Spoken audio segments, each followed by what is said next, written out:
Now to add some face deformation, let's hop over to Cinema 4D. First, we'll drag in a face mesh. This is the one supplied by Spark AR. And I'll also drag in this face masculine texture. And I'll apply that to this face mesh, and then turn the viewport resolution up to 1024. And to better see the surface as we work on it, I'm going to add a little bit of reflection to it. I'll go to Reflectance, Add Beckman, and then under Attenuation, I'll change it to Additive, turn the roughness all the way down, Specular all the way down, and then the Layer 1 down, just so it's pretty subtle. That way we just get a little extra reflection information to see the tiny little details.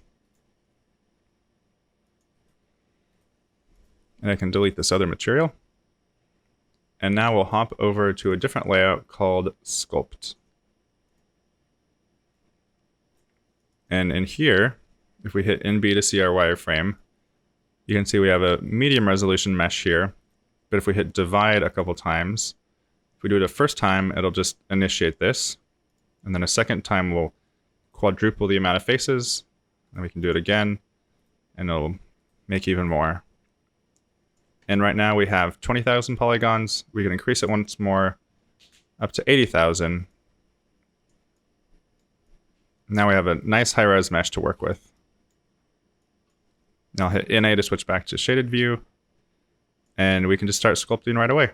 So for this one, my main reference is this cyborg guy here. He has this kind of cut in his cheekbone, and then that kind of continues down to the lips. So we'll cut into here, maybe add a little cheekbone definition up here, and then add some cuts along the upper cheek and nose. And first, just to see how we're doing, let's just grab the knife tool and make it really small by holding the middle mouse button and dragging to the left. And then we just click and drag. And you can see it cuts in this narrow little passage here. It's a little chunky though. I'll undo that. Subdivide once more. So now we're at 300,000 polygons. And now you can see when I cut along, it's a lot smoother. So first, let's get the main shapes down. So I'll go back up to this pole brush, make it a little bit larger, and I'll turn symmetry on. That way, as we work on this side, both the left and the right will be deformed, as you can see there. So now I'll just start slightly pulling this cheekbone out. And hitting middle mouse button and pulling up and down will increase and decrease the pressure of it. Maybe the shininess is a little too distracting. I'll go back to this material and I'll keep it on, but I'll just increase the roughness. Just so we get a little bit more of that overall definition without all the sharp little details. And now by holding Control, we can do the opposite of what's going on here, so we'll start pushing the polygons instead. Now you can see we're getting some nice cheekbone definition. And you can see here it's a little blobby. So if I hold Shift and drag, I can smooth it out. Although we probably need to increase this pressure quite a bit. You can also go over to Smooth and just use the tool itself.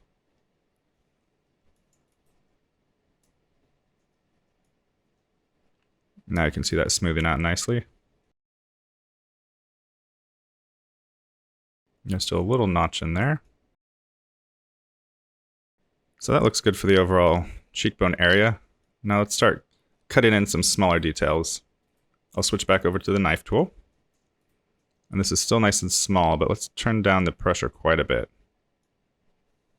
because we want this to be somewhat subtle. And if we go over here to Attributes and Settings, we can increase and decrease the pressure here a little bit more accurately. Looks like around 1 or 2%. It's a nice kind of subtle cut there without getting too deep into it.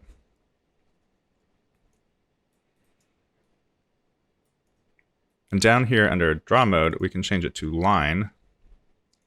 And that way we can draw some straight lines across here. So single click and then double click to commit that. And you can see it does this nice straight edge here, although it only did it on one side, so we need to make sure symmetry is on. And now you can see the little point on the other side. So we'll draw this straight edge here first. And then we can go single click, and then click again, and we can continue drawing. So let's meet in the middle. And then over here, we'll go down, and then here again. And then there's a secondary detail from this edge, let's just say to here, and then we'll go across here. It looks like as I move the camera, this line moved. I'll undo that. And I'll just stay in the front view here. There we go. That looks nice. And now let's turn off draw mode and turn it back to freehand and turn on steady stroke. What this does, it draws that little blue line behind the cursor, and that way your stroke is a lot smoother. With this off, if I try to draw the same figure 8, it's a lot chunkier. So this is nice if you need longer sweeping lines. So from this corner, I'm going to draw down and then connect to the lip corner.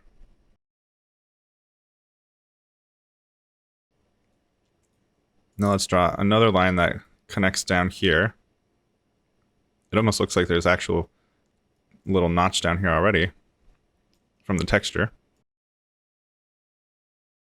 And then for the lip, we'll try to follow the contour of the lip and just draw a cutout here.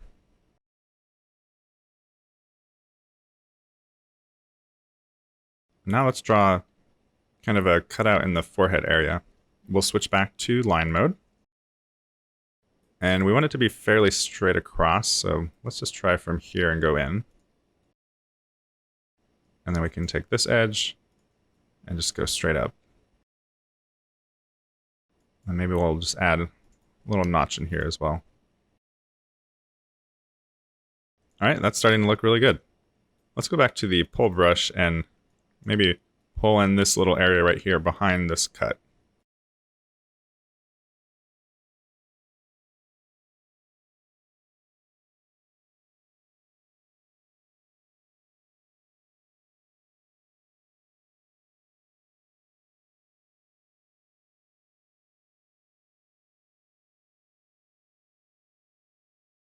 And now I have this little indent here, but I want to sharpen it up a bit. So we'll go to the pinch mode and see if we can just grab this edge and sharpen it up. Now the inside here looks a little lumpy, so let's keep smoothing that out.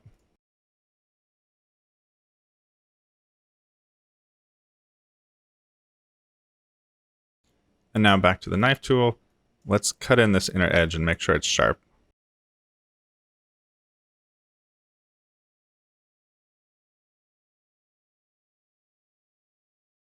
And it looks like as we were smoothing, the side over here didn't get smoothed because I didn't have symmetry on.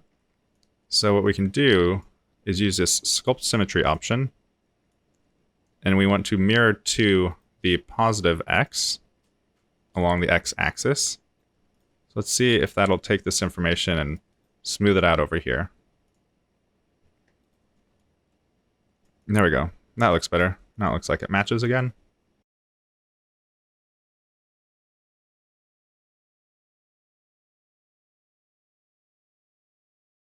And now with a flatten brush, we can try to flatten out this surface in here. It's gotten pretty concave. So I'll just do some kind of circular sweeping motions and see if we can get this a little flatter. That's still a little lumpy, but I think that looks pretty good. Maybe this back corner is the last one I'll try to finesse. So with pull, I'm just going to kind of push this corner in.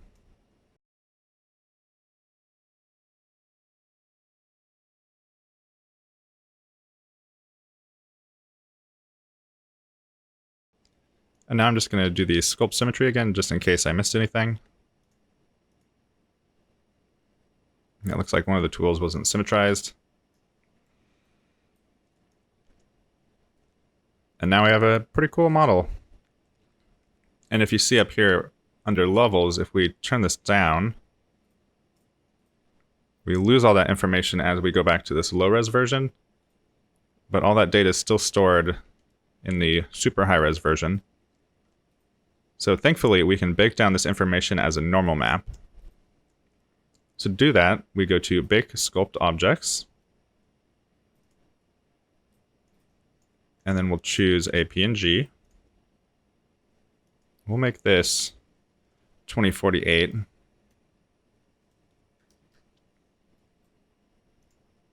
And then in Options, we want just the normal, and we'll do ambient occlusion as well. And we want to continue UVs, which I believe means it won't recalculate the UVs. Either that, or it will continue the texture beyond the UV borders. Either way, I think checking this on is good. And you can see here we're using the high-res mesh, which is level 4, and we're baking it onto the low-res mesh, which is level 0. And we want to make sure we put this in the right spot.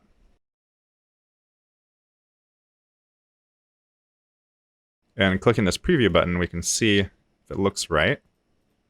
And it's super low res, but you can see this little cheek details there, so it's probably correct. And now we can bake it. Now you can see it looks like it made a duplicate of this. Let's go to our objects. And let's hide this one with the sculpt tag on it. And let's look at what we have. So under materials, we can double click this and make sure we're looking at the 1K version in the viewport.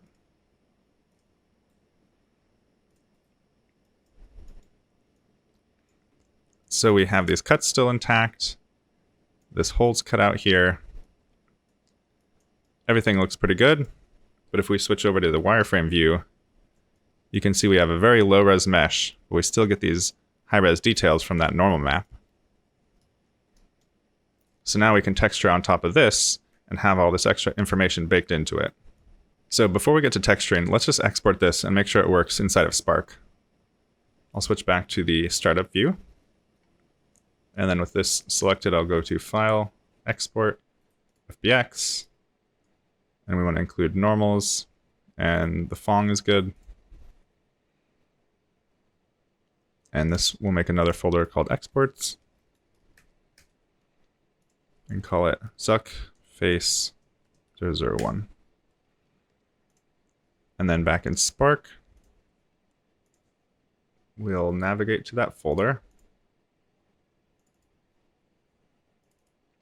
and drag this right in. And now we need to make a face mesh. And then in Deformation, we'll choose Zuck Face 001. And importing this Zuck face actually ended up doing nothing because I was fooled by the normal map we generated. So this face here looks like it has all the deformation, but if we take this tag off, you can see it's just the original face mesh. It's just that the normal map gave it all this definition, so it looks like these cheekbones are extended, but it's actually not. So we're going to hide this, and we need to work with this other mesh. So right now it's shiny, it's using this old material. So none of the normal maps are baked in. So I'm going to make a null, put this inside of it, and then I'll control drag just to duplicate this, just in case. And now the sculpt tag, if we show layer manager, we can turn these levels all the way back down to 0. So we still have this deformation, but the resolution should be still the same. And now with this selected, I'm going to freeze this, and then middle click this to select both, and connect and delete these. Now, hopefully, this material fits on top of it just fine. But we still have that deformation that we sculpted onto that original mesh. So if we unhide this other one, you can see these are basically the same, but if we go to the wireframe view only, you can see this one's flat, and this one has all this indentation that we painted in, or sculpted in. So we'll export this face here, and that should solve the problem.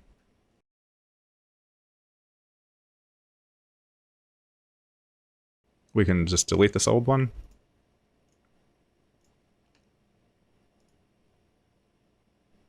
And then drag in this new one. And now in the face mesh, under deformation, we can select Zuck Face 2. So as you can see, at first, there's no deformation applied. But if we hide the user and this background, you can see now in the face mesh, it's pushing those little cheek indents in. But we need the user and the hallway enabled. So to get around this, we need to create a new material for this face mesh. And you can see the deformation there now. We'll rename this to Matte Face Warped. We'll make the shader type flat. And then for the texture, we want that face texture. And we haven't grabbed that yet from this face tracker, so we'll click on that. Get the texture extraction, which grabs the face. And then back in this material, we'll use that for the texture. And you can see there's some issues with the eyeballs. So in this, we'll just turn off eyes and mouth.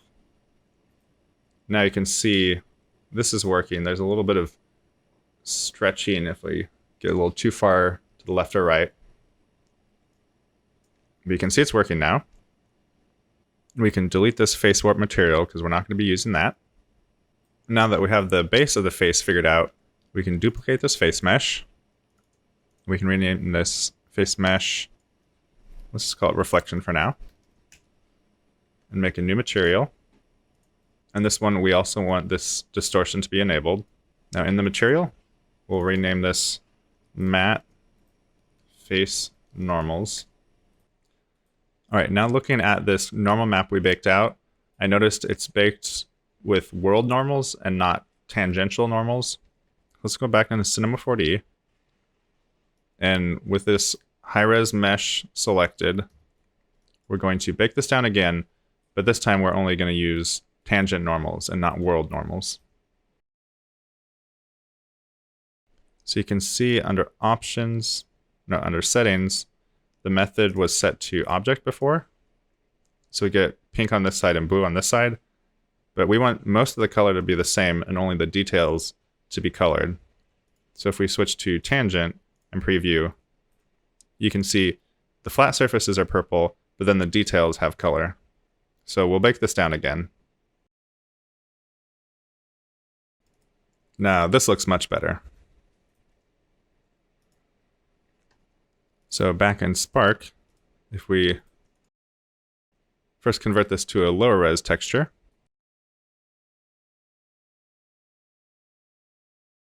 I'll drag this in.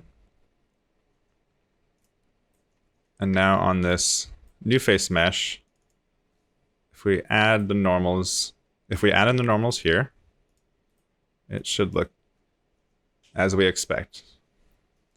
And that looks good. And for comparison, let's drag in this other one just to see what it looked like.